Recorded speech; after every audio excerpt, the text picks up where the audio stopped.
Hi, everybody, and welcome back to the very last podcast about Game of Thrones with me and Ty. And guess Oh what? no. We've got some opinions. We're going to tell you all of them, aren't we, Ty? Oh, we sure are. All right, well, stay tuned.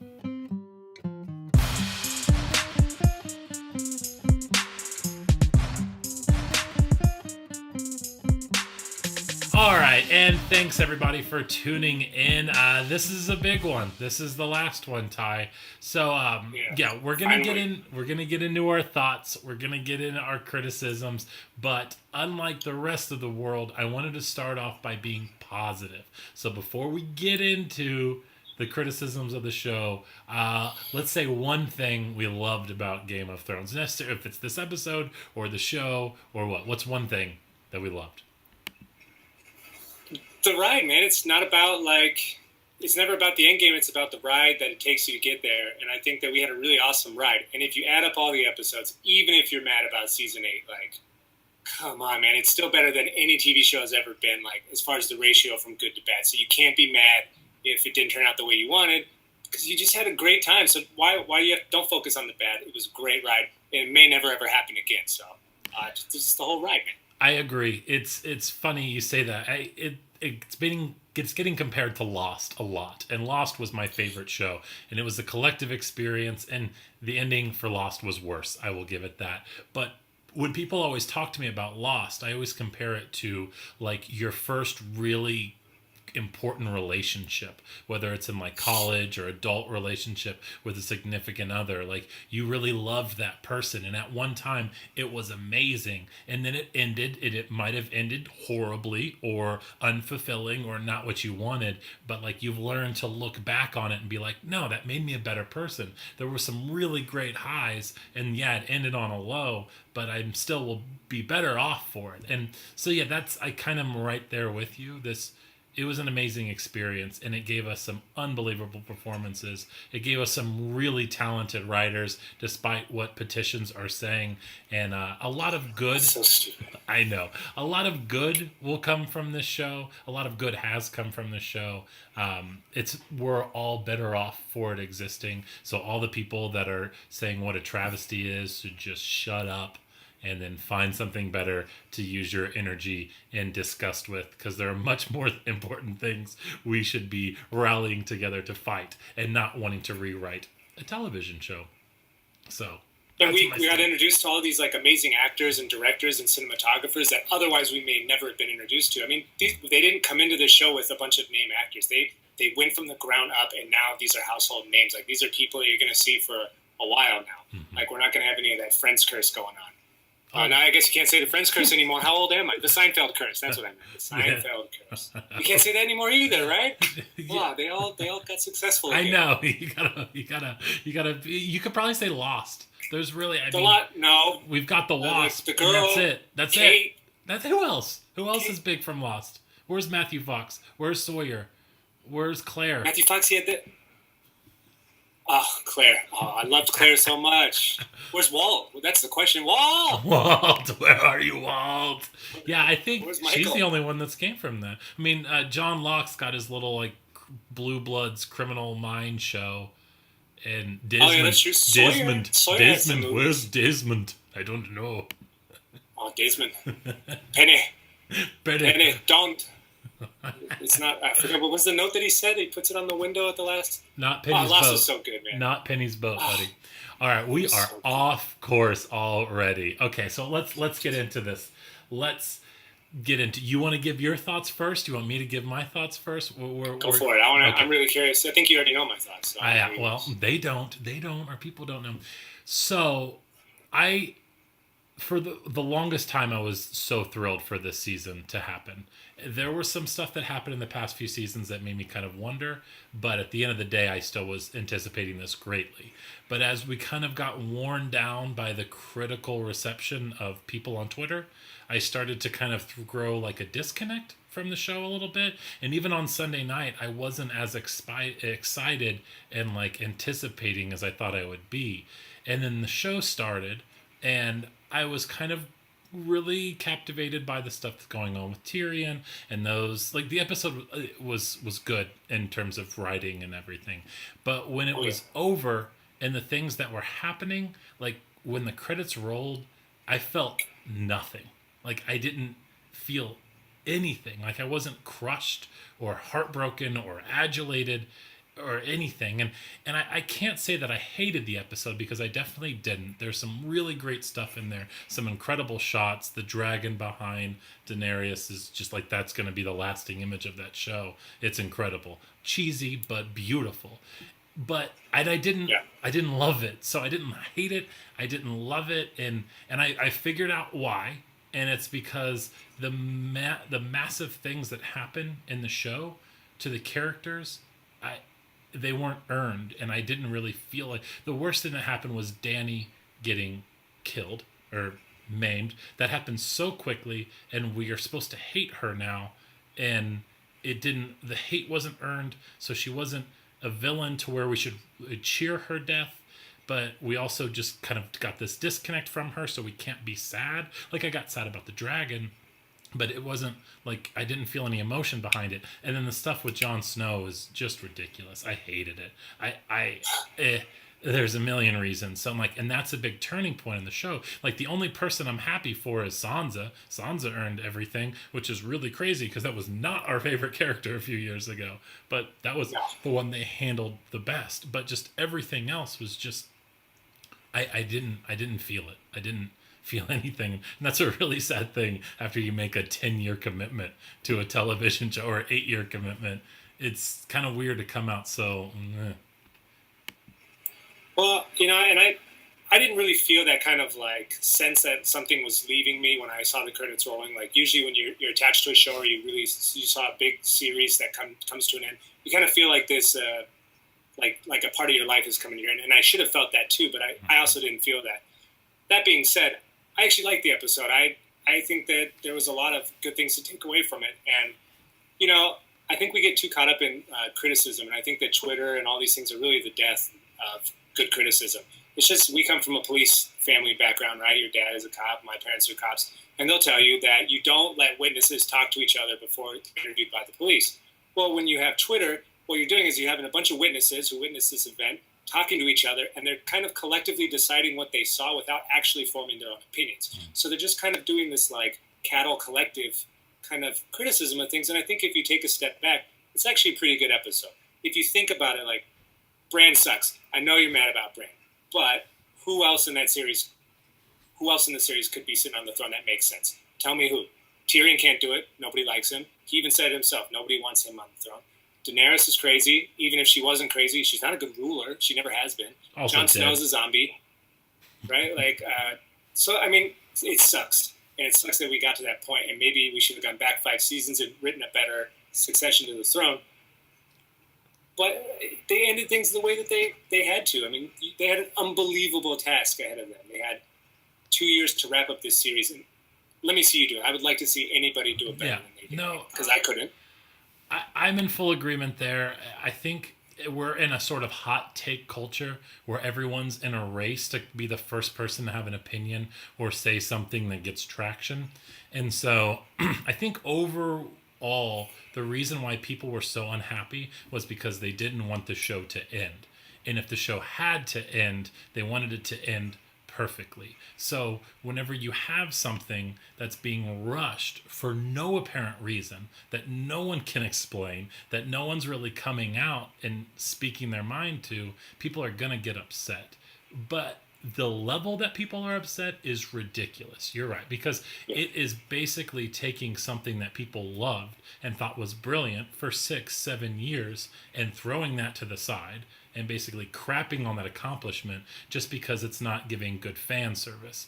And I can question the storyline all day, and I can have my issues with how it ended and be really kind of underwhelmed.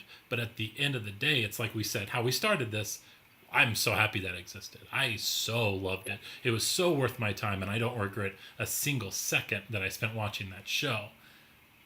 But you can't have your show in like that and then expect people to be happy. And I get it, but it's really strange that one of my biggest problems was it was a super clean, happy ending.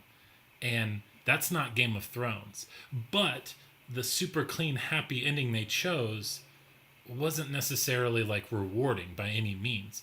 And what I Right. mean by that is just I get the brand thing. I understand. But you can't have Tyrion stand up there and be like, he has the best story. He's a man of stories. When I'm looking at Arya, who's the coolest person in the show, the coolest story, killed the Night King. Sansa, Yep. the saddest story, been through some shit.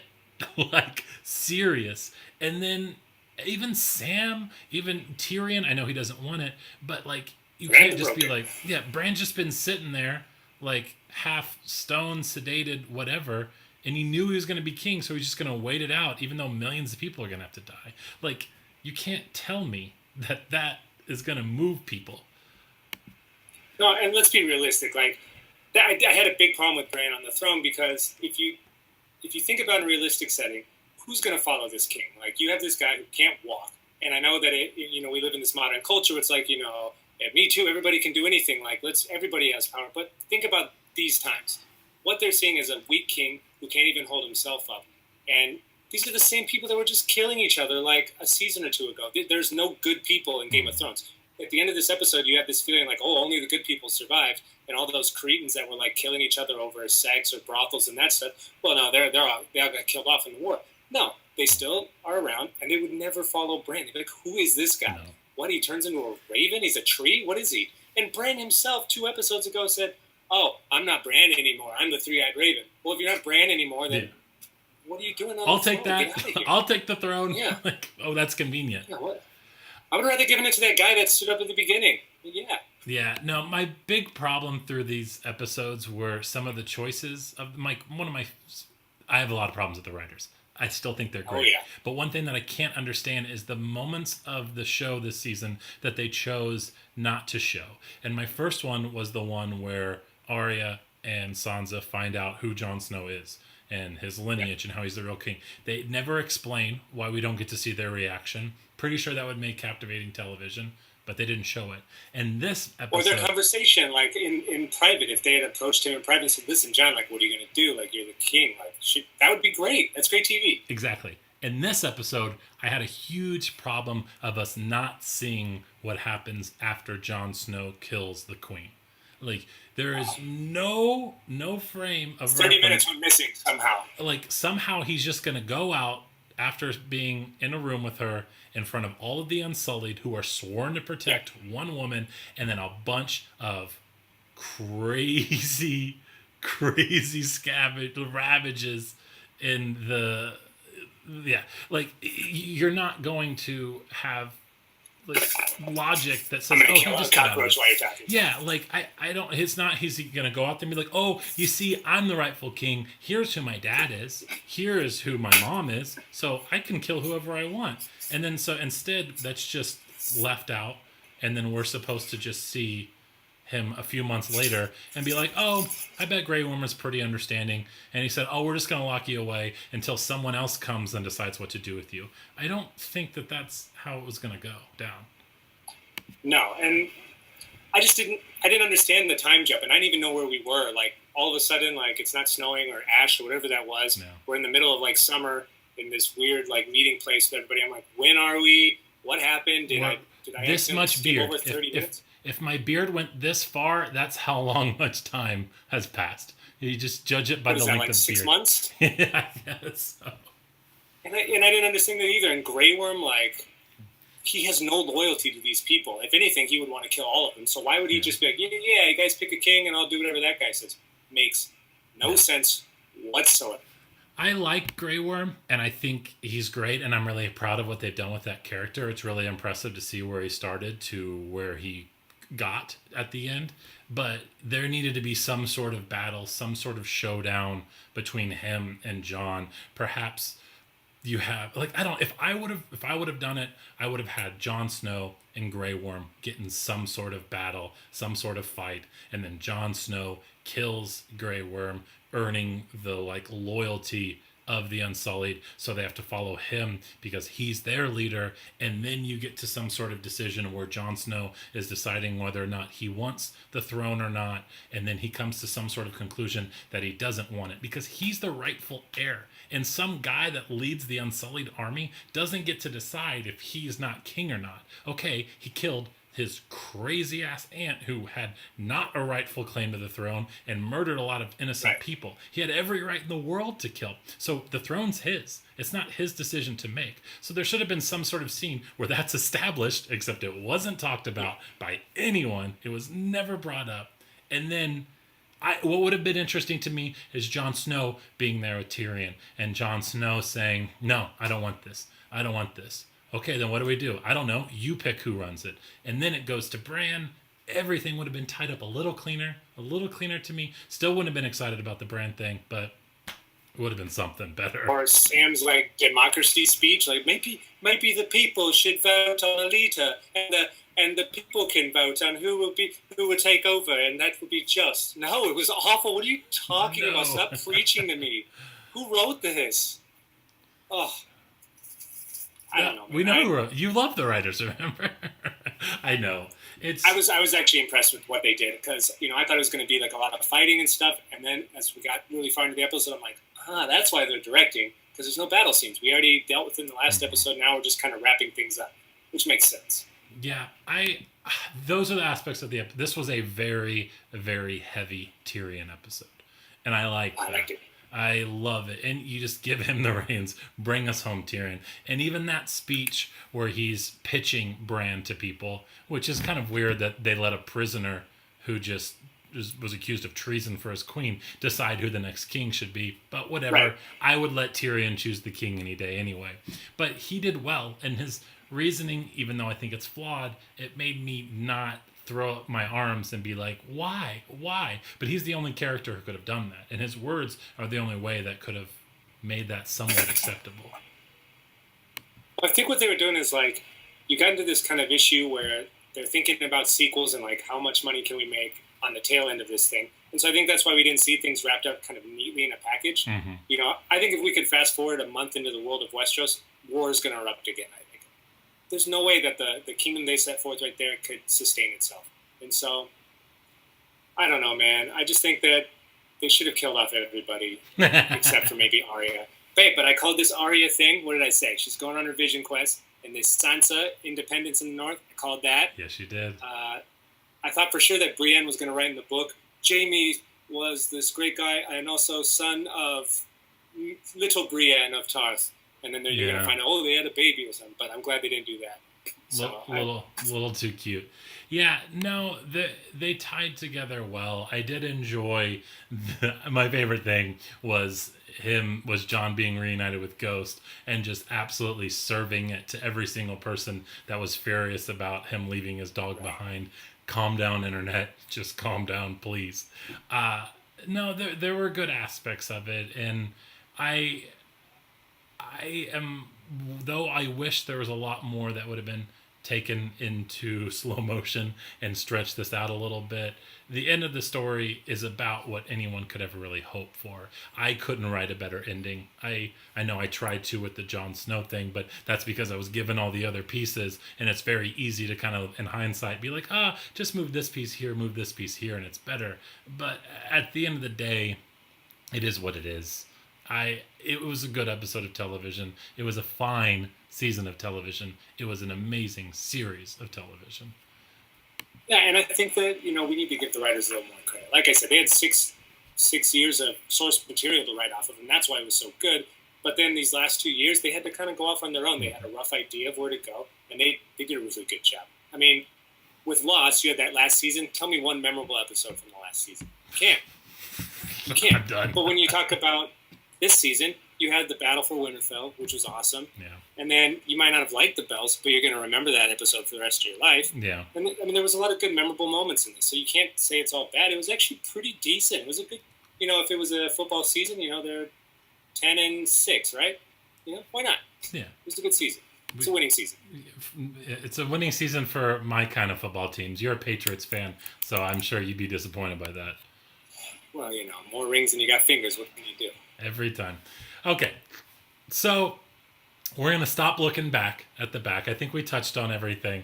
I kind of posed a fun question to you before this, and I wanted us... So there are 3 spinoffs that are planned, and whether they're prequels or sequels or flash forwards, flashbacks, and a playful idea. Me and you are given full creative freedom, and we get to come up with what those three spin-offs are. So we're going to go back and forth. We haven't shared these yet, so we might have the same, but this could to be like our creative writers room with Nathan and Ty. So you start off. What's one of your spin-offs that you think would be great for this? Just one? Yeah, well, one of the All three. right. No, we're going to talk about all three. We've got time. All right, so I'm sure you thought I would say the Arya TV show would be the way to go. But really, I don't care about that. I don't want them to ruin Arya. I want them to just let her go off and don't ever see her again. Arya is one of Don't the crap characters on that mine. left the Be show. careful. I have three.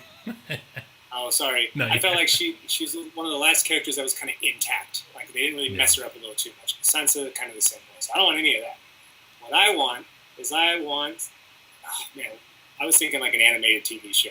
I don't know why I was thinking that, but it's like, we've seen Castlevania, this like bloody, grotesque kind of take on our retro kind of memories that we have. And it actually worked out really well. I don't think you saw it, but it's on Netflix.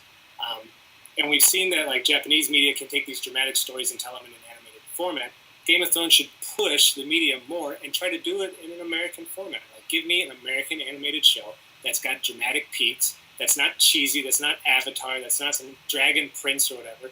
Give me something really cool, right? And just see where we can go. Blood, violence, sex, all of it. Like heavy metal. What is it set in Westeros? Like, what's the timeline of it? Yeah, definitely. In Westeros, you could do it in the past, which would probably be better. Or you could do like a chronological, what's that called? Chronology, where every season's different and you just tell different stories from history. But like, give me something crazy. Like, you look stupid when you try to make dragons out of CG, but if you do it animated, you could spend so much money. You could do literally anything. So anything magic-based, the woods people or whatever, go there. It doesn't matter. You could do anything with animation. So push the medium. Let's make Game of Thrones fun again. That's what I would do. Not bad. Make Game of Thrones great again. Nice. I like that. That's a good touch. Maggot. We're not going to go there. Magoda. Yeah, so okay. I'm gonna go with my first spiel that right after you crapped on it. I think this is gonna happen. I think this is going to be a thing. They hinted at it, they winked at it, they would be foolish.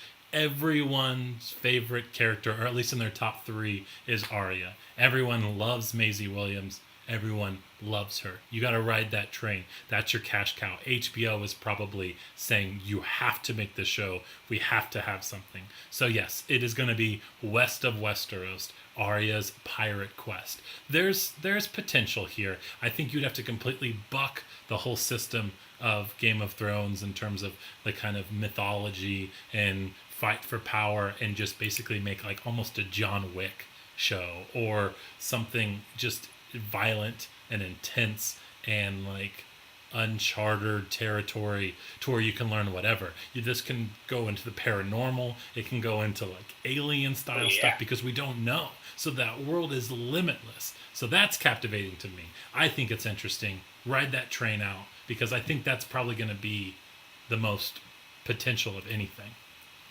So on your Arya TV show, like, who's the big guest spot like for every season? Because they got to bring somebody back. Like, are you going to have like a grizzled hound who's like even more burnt up and somehow he survived? Are you going to have the little Buca de Beppo, what's his name? The guy, the dance instructor? I can't remember his name. Who I think might make an appearance, Ty? Our buddy Sirio Farrell. Maybe he just has been waiting for her. Very Farrell. Cyrano de Bergerac. Yeah.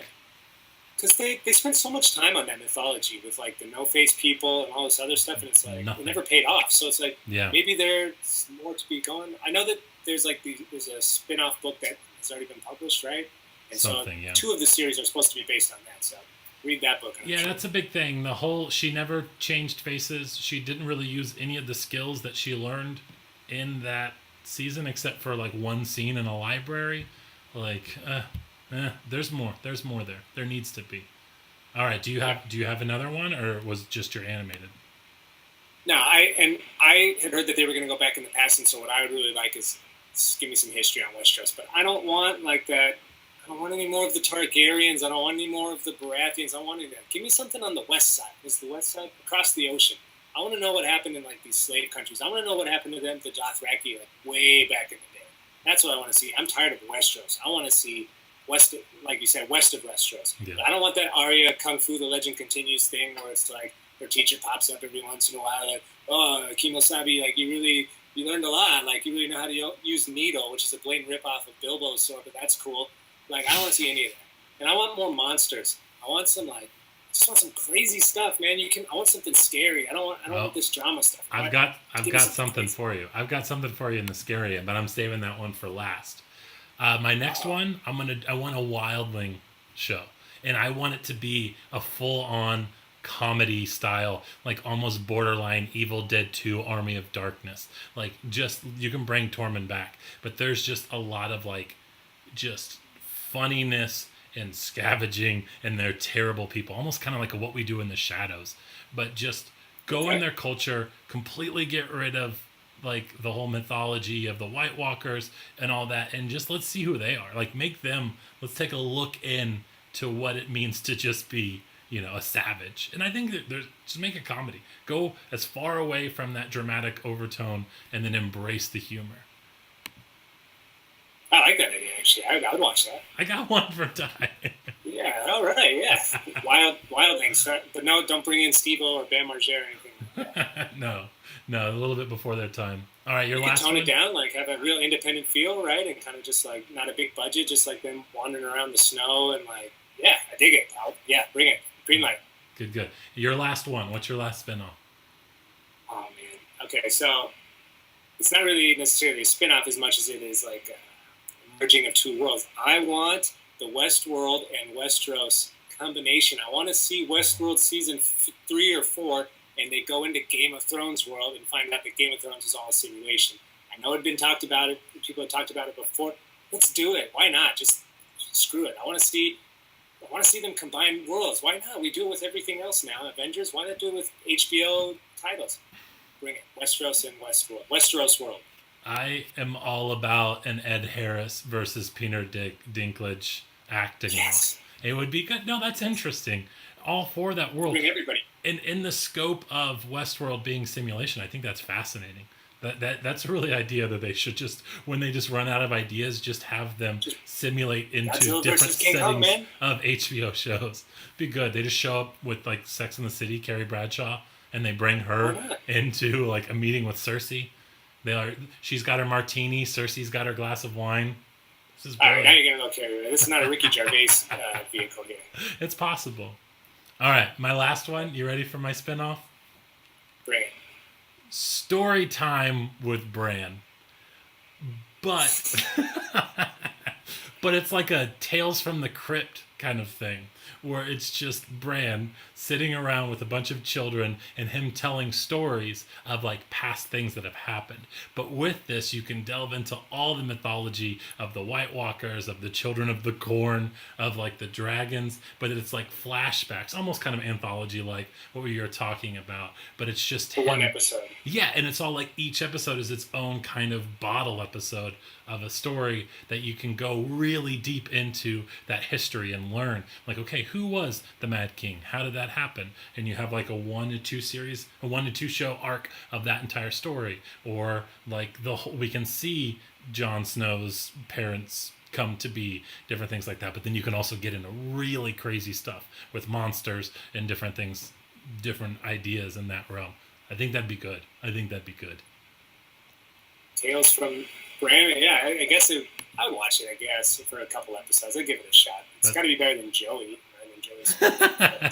I don't know. My references are so dated. I don't know. I know. But Joey at least had personality. He didn't just sit in a chair like, that's my best Bran. That's my best Bran. Bran was awful. So you want him to be, he would just be at the beginning of every episode, like the grandpa and Princess Bride, which you finally seen, right? Yes, I have.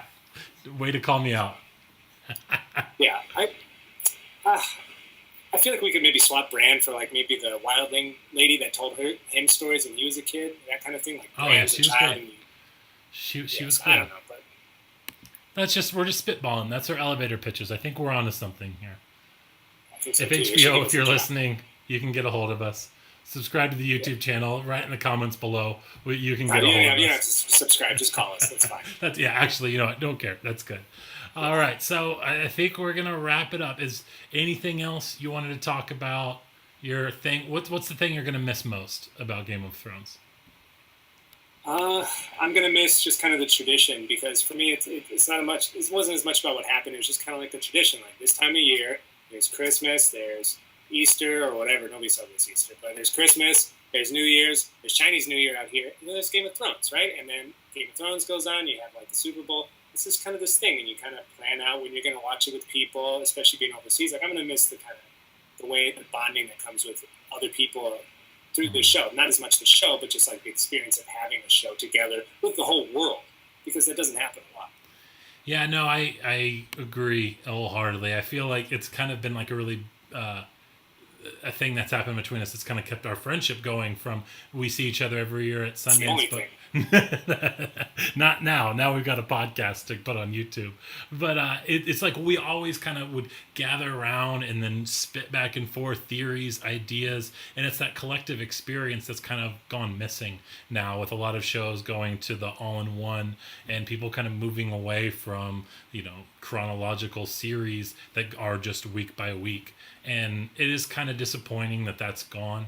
Hopefully more will come from it. I'm sure there's some kid with a good idea in his back pocket that HBO is desperate to find, or a network show is desperate to bring back. And it's possible. Who knows? It could be The Watchmen. Money's against it, but it's possible. But it's been fun with these old properties, man. Just like Game of Thrones coming to an end, Marvel's coming to an end, Star Wars is coming to an end. We have this new prospective like horizon in front of us. Like let the youth come up and wash away all this old garbage. Like I want to see something new. I'm so excited because all this trash that we've been clinging onto is finally getting tossed away, and we're looking towards the future. Or I'm really Ty, hopeful. or we can just have the showrunners of Game of Thrones write the next Star Wars movie and completely take what you just said and throw it out the window.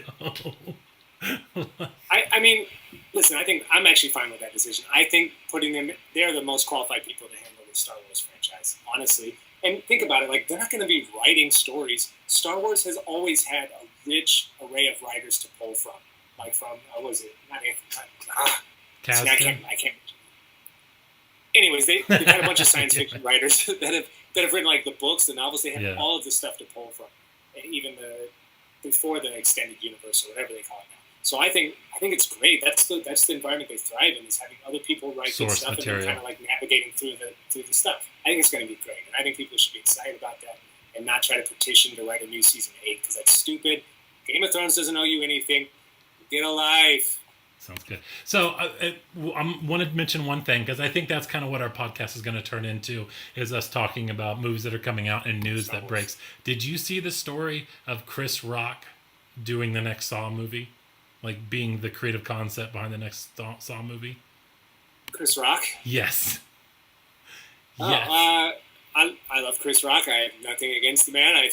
So this is. Never do this. Come on, man. Are we really going to click on the Saw like it's some like standard of like good cinema? No. But this is true. This is true. So apparently, Chris Rock approached his producer friends, who he knows who did the original Saw movies, and said, "Man, I got such a good idea. We have to do this." And the idea was so good that Saw is now basically like jump-starting the franchise with an idea by Chris Rock. So it's going to be like Chris Rock's story that he's working on the screenplay. I don't know if he's going to be in it, but it's all his story that's getting made to the next Saw. That's crazy. Top 3 Chris Rock movies. Go for it. What? Speaking of good Chris Rock, top 3 Chris Rock movies you cannot that he starred in. Top 5 I like. That was okay. Let's see. He's got a lot of great ideas, so I mean, it's hard to bring. Well, no, it's more a stand-up that I've always liked. He's always just been super funny. I'm not going to say any of the grown-up movies, but there's a level of genius that it takes towards writing a really good stand-up act, and like a very complete, and like having your thumb on the pulse of America and understanding to where like you're on a different level of thought. So if you have a really good horror concept, I think it's good. I mean, just look at Jordan Peele. Like, that is a comedian. He was a sketch writer. Like, that's where he started. And he had some really twisted thoughts in his mind that created a massive director that is a original content machine now. And even John Krasinski. Kumail Nanjiani. Look at all of these people who are, like, pegged down as a comedian and then showed us that some of the greatest dramatic minds are doing comedy. So, like, I'm all for it. Because comedians, nobody knows pain like comedians. So Whatever, dude. And if it sucks, it sucks. It's Saw. Like, does anybody care? Come on, man. The first It one's could go so nowhere but good. up. The first one is so good.